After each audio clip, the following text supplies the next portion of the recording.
diplomasi Indonesia kembali jadi sorotan. Menteri Luar Negeri Sugiono bertemu dengan Menlu Filipina Teresa Lazaro di Jakarta untuk memperkuat kemitraan strategis di tengah ketidakpastian global. Sebagai sesama pendiri ASEAN, kedua negara sepakat mendorong kolaborasi konkret, mulai dari sistem pembayaran lintas negara, konektivitas wilayah perbatasan seperti Manado hingga Davao, hingga kerja sama sektor energi berbasis nikel yang krusial bagi rantai pasok dunia. Tak hanya ekonomi, pembahasan juga menyentuh isu panas global. Indonesia dan Filipina sepakat memperkuat kerja sama maritim, pengelolaan perbatasan, serta mendorong stabilitas kawasan di tengah dinamika Laut Cina Selatan dan krisis Myanmar. Bahkan, keduanya menegaskan pentingnya gencatan senjata di Timur Tengah dan kembali mendorong solusi dua negara untuk Palestina sebagai jalan menuju perdamaian jangka panjang. Langkah ini menjadi sinyal kuat, ASEAN ingin tetap solid dan relevan di tengah pusaran konflik dunia.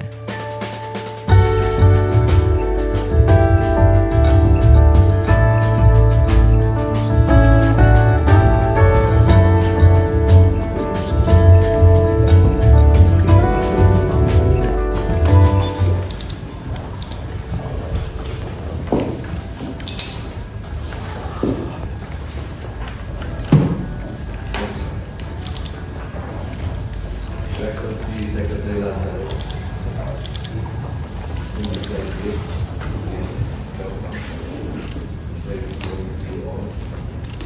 and it's my pleasure to Jakarta for our 8th Joint Commission, and of course those immediate neighbors and strategic partners. We see that strong cooperation in key areas is very important, and this JCBC is a strategic platform for both of us to turn this united and responsive in safeguarding the regional peace, also facing the challenges that we have with this tension of the globe. And of course also strengthen our economic resilience. Madam Secretary, I know that our senior official met yesterday and finalized the agreement. This discussion will help address remaining issues and, of course, further strengthen our cooperation.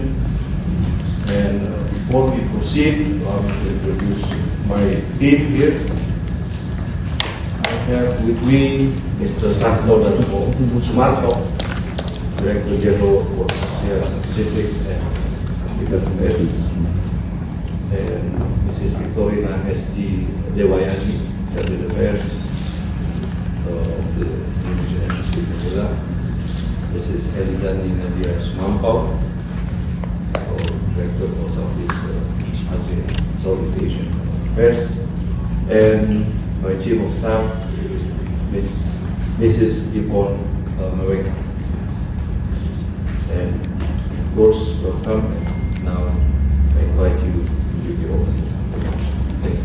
Foreign Affairs, Jim, and Director General of the Asia Pacific and African Affairs, Abdul Santo Sumarto, esteemed members of the Indonesian delegation, good morning.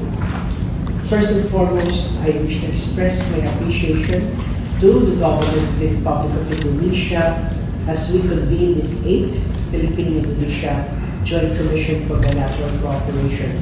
I wish to thank you for the warm hospitality, excellent arrangements that you have provided to me and my delegation as we undertake this ministerial JCBC between our two countries since President Ferdinand Marcos came to office 2022 after a hiatus of 10 years. Second, I wish to commend our senior officials who have convened and steered the productive and comprehensive discussions yesterday. The quality of the discussion reflects the breadth of our ties and the long list of actions that both of us should work to undertake to achieve deeper and more meaningful bilateral ties. Before I proceed, allow me also to introduce the members of my delegation. To start with my senior official of the Joint Commission, Assistant Secretary Rachel Bung Alvarez in the Office of Asian Pacific Affairs, our Ambassador Deputy Christopher Montero from the Philippine Embassy in Jakarta, and the Police Fire left is Consul General in Gal, the Philippine Consulate in Manado, and as far right is the Consul General who's also the Deputy Chief Officials in the Philippine Embassy in Jakarta. This year, we are going to mark the 75th anniversary, and rather 77th anniversary of our long-standing ties, distinguished as our second oldest formal bilateral relationship in this region and Indonesia's earliest diplomatic bond in Southeast Asia. Despite the decades' ties, prospects for greater collaboration and expanded ties remain extensive. Our presence here this morning and the work yesterday by our senior officials enable us to conduct a review of our bilateral relations and assess the needs and the developments thus far. I am confident that this 8th JCBC will clearly establish the responsibilities and expectations before us in the years ahead as we strive to expand opportunities for broader partnership and collective efforts between our two countries anchored by the Philippine-Indonesia Plan of Action, which is for the period 2022 to 2027. I am also likewise optimistic that the opening and discussion today will update both sides on the status of cooperation bolstered by active agreements in the developments and the negotiations of pending MOUs, which are quite numerous. I am also convinced that the convening of this Joint Commission here in Jakarta will allow us to explore ways for our new ties to reach new heights and to ascertain the appropriateness and suitability to intensify our ties to a partnership that benefits our long-standing and constantly expanding ties. Finally, this meeting comes at an opportune time as the Philippines looks forward to hosting in due course the first state visit of His Excellency Prabowo Subianto's President of Indonesia, and as we welcome President Widodo and the esteemed Foreign Minister back to the Philippines for the 14th ASEAN Summit in May. Thank you very much.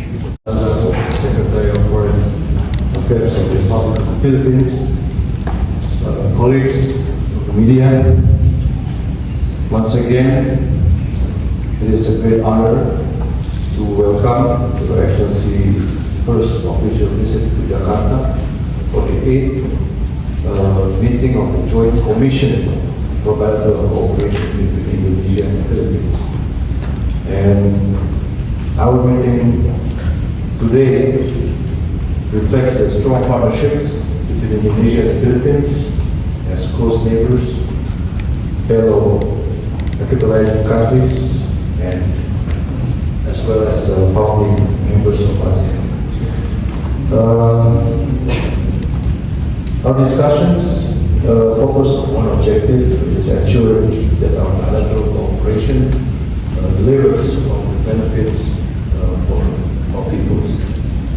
And as the Philippines hold the ASEAN chairship this year, Indonesia also confirms our full support and our shared commitment to strengthening ASEAN unity and centrality at a time of growing uncertainties and increasing regional challenges. Today we discuss concrete steps to further strengthen our bilateral cooperation across key strategic sectors. On economic cooperation, we agreed to strengthen collaboration, among others, to local currency settlement, a stronger QR payment system, and better connectivities between border cities such as Manado, Bitung, Davao, and General Santos. Energy cooperation also remains one of strategic priorities, as two of the world's largest nickel producers. We welcome the progress of a critical mineral partnership, including the Nickel Alliance, to build resilient global supply chains. On political and security cooperation, we discussed and agreed to strengthen our maritime cooperation, improve border management, and accelerate discussion on continental shelf delimitation based on international law. We also agreed to strengthen defense industry collaboration, including through procurement of Indonesian-made defense equipment.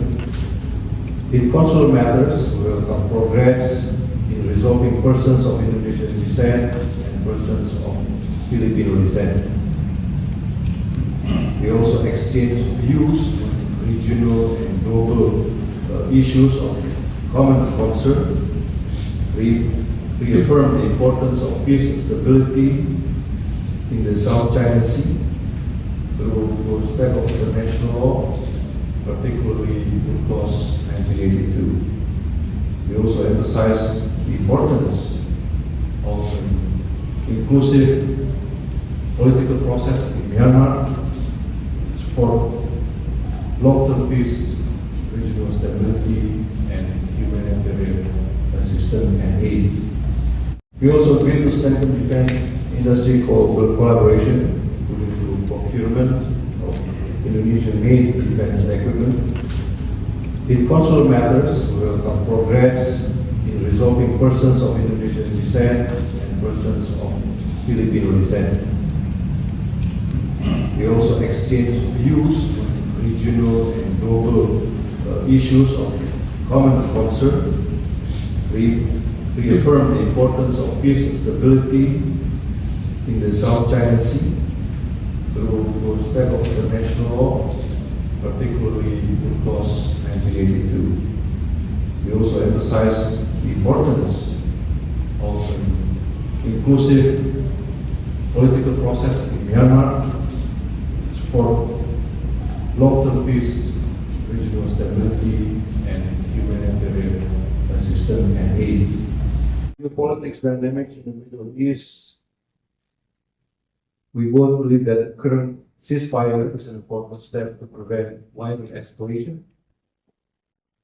For countries like Indonesia and the Philippines, the stability in the Gulf matter directly, because any disruption will affect energy security, supply chain, economic resilience in the region. And at the same time, we believe that lasting peace and stability in the Middle East cannot be achieved without justice for the Palestinians as well. And we both believe that this two-state solution is the only solution to this issue. Colleagues, today's JCBC demonstrates that Indonesia-Philippines relations continue to grow stronger and more strategic. Our strength lies in unity. Indonesia and the Philippines will continue to move forward together as close neighbors and trusted partners. Again, thank you, Alvaro. Thank you for this visit. Thank you for a very interesting discussion. And allow me to also reiterate strong support for the Philippines leadership and looking forward to work closely together with the Philippines to solve some of the matters and common interests for all of us. Thank you very much. Your Excellency.